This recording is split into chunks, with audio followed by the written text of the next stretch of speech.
Le paradoxe de l'intelligence artificielle aujourd'hui, c'est que l'IA qu'on nous propose, qu'on nous vend, qui sollicite notre imaginaire, n'est pas nécessairement celle qui arrive.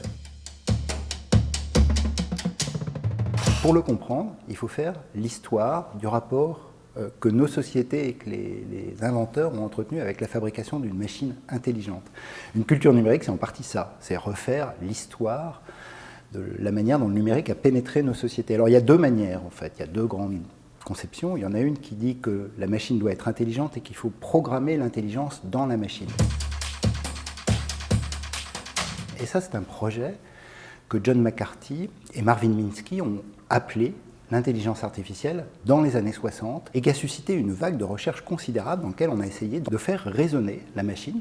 comme un être humain. Cette histoire-là de l'IA, elle a mis sous le boisseau, on pourrait dire, une autre histoire possible, qui était née avant, avec la cybernétique, dans l'idée de faire des machines adaptatives, qui est un modèle bio-inspiré du fonctionnement du cerveau, et dans lequel la machine n'est pas spécifiquement intelligente, mais elle s'adapte à l'environnement parce qu'elle transforme statistiquement en fait, les données de l'environnement pour arriver à le calculer. Cette contre-histoire, on pourrait dire, de l'IA, celle des réseaux de neurones, le modèle s'appelle connexionniste, il a été un petit peu oublié, il a eu quelques succès dans les années 60, puis il a disparu, et puis la grande IA symbolique, là, d'une certaine manière,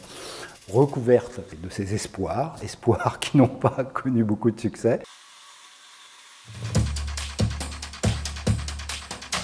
Depuis le début des années 2000, les réseaux de neurones sont réapparus. Ça va permettre